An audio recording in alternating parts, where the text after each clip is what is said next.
Rádios, você ouve música. Rádio Folhinha.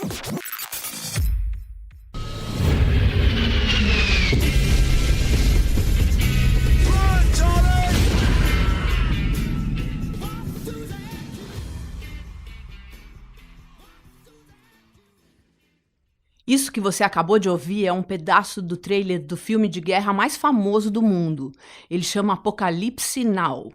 Guarda esse nome, vou falar de novo. Apocalipse Now. Um dia, quando você tiver idade para ver filme de adulto e quiser ver um incrível, lembra desse nome. Eu lembrei dele porque o tema desse episódio da Rádio Folhinha é guerra e violência. Duas coisas que criança nenhuma devia saber que existe. Mas que volta e meia acontece, que nem outras coisas ruins da vida. Então melhor entender do que se trata, não acha? Eu sou a Teté Ribeiro e entrevistei um cara que sabe tudo de guerra para ajudar a gente a entender por que elas infelizmente ainda acontecem. Por que os líderes de um país mandam os soldados para uma guerra correndo risco de morte? Para que serve a violência? Como a gente ainda não acabou com isso? Não parece muito injusto? Mas deixa eu apresentar o nosso entrevistado, que ele vai explicar tudo pra gente. O nome dele é Eduardo Melo. Ele é professor de Relações Internacionais, quer dizer, de relações entre os países. E é exatamente quando uma relação entre dois ou mais países não tá nada boa que acontecem as guerras. Olha, guerras sempre existiram em toda a história humana, desde os tempos da antiguidade, que nós sabemos, nós temos guerras entre povos. Se eu brigo com você, Teté, o que acaba acontecendo é que, em última instância, a gente pode chamar a polícia, a gente pode ir procurar um juiz para resolver o nosso conflito, né? Tem autoridades acima da gente que têm o papel e o poder de resolver os conflitos entre nós. Entre os países não existe isso. Se o Brasil briga com a Argentina, não tem uma autoridade, não tem ninguém acima deles que tenha o poder de ir lá e resolver o conflito e botar ordem na casa. Não existe nenhuma autoridade acima dos países. Como não tem nenhuma autoridade, às vezes, a maneira que eles escolhem de resolver esse desentendimento é a violência, o uso da violência, que a gente chama, né, no caso, quando é violência entre um país e outro, a gente chama de guerra. Isso que o Eduardo explicou, de não ter uma polícia, nem um juiz para resolver um desentendimento, uma briga mesmo entre dois países, tem um nome super engraçado, chama anarquia. Anarquia também significa outra coisa. É uma expressão do mundo da política usada para um país que não tem governo, não tem nenhuma autoridade, todo mundo é igual. Não existe nenhum país assim, é só uma ideia. Mas tem pessoas que acham que não ter governo é ótimo, e eles são chamados os anarquistas. Mas aqui pra gente é só uma curiosidade mesmo. Voltando à guerra, faltou dizer quando uma briga entre países vira mesmo uma guerra. Tem muitos conflitos que são resolvidos com conversas, acordos, combinados. Acontece toda hora. Um país quer comprar o arroz, por exemplo, que o outro país produz. Mas o outro país já vendeu para o vizinho. Aí os três conversam e combinam como vão resolver. Talvez o que produz arroz venda metade para um, metade para outro, alguma coisa assim. Mas quando não sai acordo e a briga fica feia, os países mandam seus exércitos com tanques de guerra, armas, soldados, para lutar um contra o outro. Aí, vira guerra. Guerra tem regra? Guerras têm. Uma das coisas que nós tentamos fazer nos últimos 70 anos foi tentar construir regras para as guerras. E os estados assinam tratados dizendo, olha, se nós entrarmos em guerra, nós estivermos ali naquele emprego total da violência, tem algumas regras que nós não vamos deixar de observar. Quando o Eduardo fala Estado, ele não está querendo dizer uma coisa como o Estado do Rio de Janeiro. Estado, na política, na verdade significa país. Ou seja, um território unido pela cultura, pela língua e pelas regras. A gente falou mais sobre essa ideia de Estado no episódio da Rádio Folhinha sobre democracia, se você ainda tiver com dúvida. Por exemplo, uma das regras mais antigas internacionais na guerra é a regra de não torturar os prisioneiros de guerra. Então, às vezes, na guerra, o que acontece é que os soldados de um lado, de um país, podem ser capturados pelos exércitos do outro país. Então, os estados normalmente observam essa regra de você pode fazer prisioneiros, você pode prender aquelas pessoas, deixar elas presas durante a guerra para elas não voltarem a te atacar, mas eles concordam por meio de tratados que nós não vamos torturar essas pessoas. Eles são prisioneiros de guerra, eles vão ficar presos, mas não serão torturados, por exemplo. A guerra mais importante que já aconteceu foi a Segunda Guerra Mundial. Faz quase 90 anos e aconteceu lá na Europa. Mas o Japão, que fica na Ásia, e os Estados Unidos, que ficam na América, também se envolveram. Na verdade, até o Brasil mandou soldados para essa guerra. Submarino alemão torpedeou e afundou o navio brasileiro Cairu.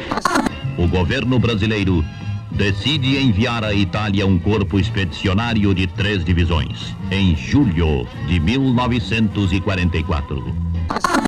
Tudo começou na Alemanha, um país da Europa que era governado por um líder chamado Adolf Hitler.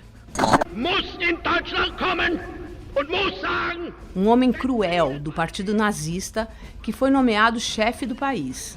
Ele perseguiu e matou milhões de pessoas, principalmente os judeus. E queria conquistar mais territórios para ficar cada vez mais poderoso.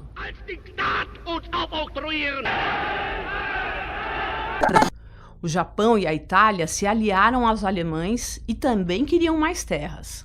Quando os alemães invadiram a Polônia, que é outro país da Europa... 1939, Hitler invade a Polônia. A França e a Inglaterra se uniram e decidiram que aquilo não podia acontecer.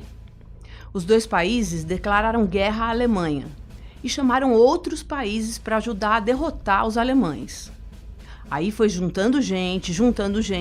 Uma hora quase todos os países do mundo estavam nessa guerra, do lado dos alemães ou do lado dos ingleses e franceses.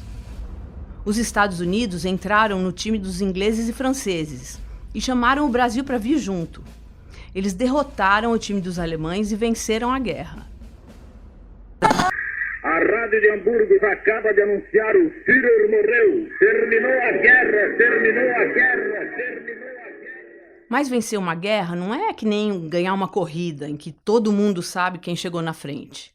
Como as pessoas sabem quando um país venceu uma guerra? Quem é que diz isso? Quem determina quem ganhou? Olha, muito difícil dizer, porque normalmente quando acaba uma guerra todo mundo diz que venceu. Mas, na prática, uma guerra termina quando os países envolvidos na guerra assinam um acordo de paz ou um tratado de paz. É a mesma coisa. E esse tratado, esse acordo, ele estipula as regras, né? Então ele fala, nós estávamos lutando por esse território, né? Nós dois queríamos ser donos desse pedaço aqui de terra. Então, nesse acordo a gente estipula que o país A vai ficar com esse território e o país B vai aceitar esse fato. E aí, normalmente, os historiadores, depois olhando para aqueles tratados, eles dizem, bom, o lado A ganhou mais do que o lado B nessa guerra. Então, a gente considera que o lado A, de fato, venceu a guerra. E já teve guerra no Brasil? Você disse que o Brasil foi até essa guerra que acontecia na Europa, mas e aqui no nosso país? Já teve guerra? Já teve guerra no Brasil. A última vez que o Brasil se envolveu numa guerra foi na Segunda Guerra Mundial, então há bastante tempo, mas já houve guerras no território brasileiro. A maior dessas guerras foi o que nós chamamos de a Guerra do Paraguai, quando o Paraguai, que é um país vizinho, no século XIX, há muito tempo, na década de 60 do século XIX, invadiu o que hoje é o estado do Mato Grosso e tinha o objetivo de conquistar uma parte do território brasileiro para ter uma saída para o mar. O Paraguai queria não só conquistar uma parte do Brasil, mas queria também conquistar uma parte do território da Argentina e do Uruguai. Então, Brasil, Argentina e Uruguai declararam guerra ao Paraguai em resposta a essa invasão e, eventualmente, venceram o Paraguai e até conquistaram, no final, uma parte do território paraguaio. Essa foi a maior guerra na história do nosso continente e, certamente, a maior guerra que o Brasil já teve no seu território. Muita gente acha e diz por aí que o Brasil nunca teve guerra. Mas pelo que o Eduardo contou, a história é bem diferente. Claro, não tem guerra há muitos e muitos anos, e isso é uma grande sorte nossa. Mas nem por isso o Brasil não sofre com violência. A violência, aliás, é um dos problemas mais sérios que a gente tem. E não existe uma resposta fácil para saber por que tem tanta violência no nosso país. Claro que tanta desigualdade entre as pessoas, quer dizer, umas poucas com tudo o que precisam, tudo o que querem, e um monte de gente sem quase nada, às vezes nem casa para morar, como acontece no nosso país e a gente vê nas ruas, nas favelas, em todo lugar, é uma das causas. O racismo certamente é outra.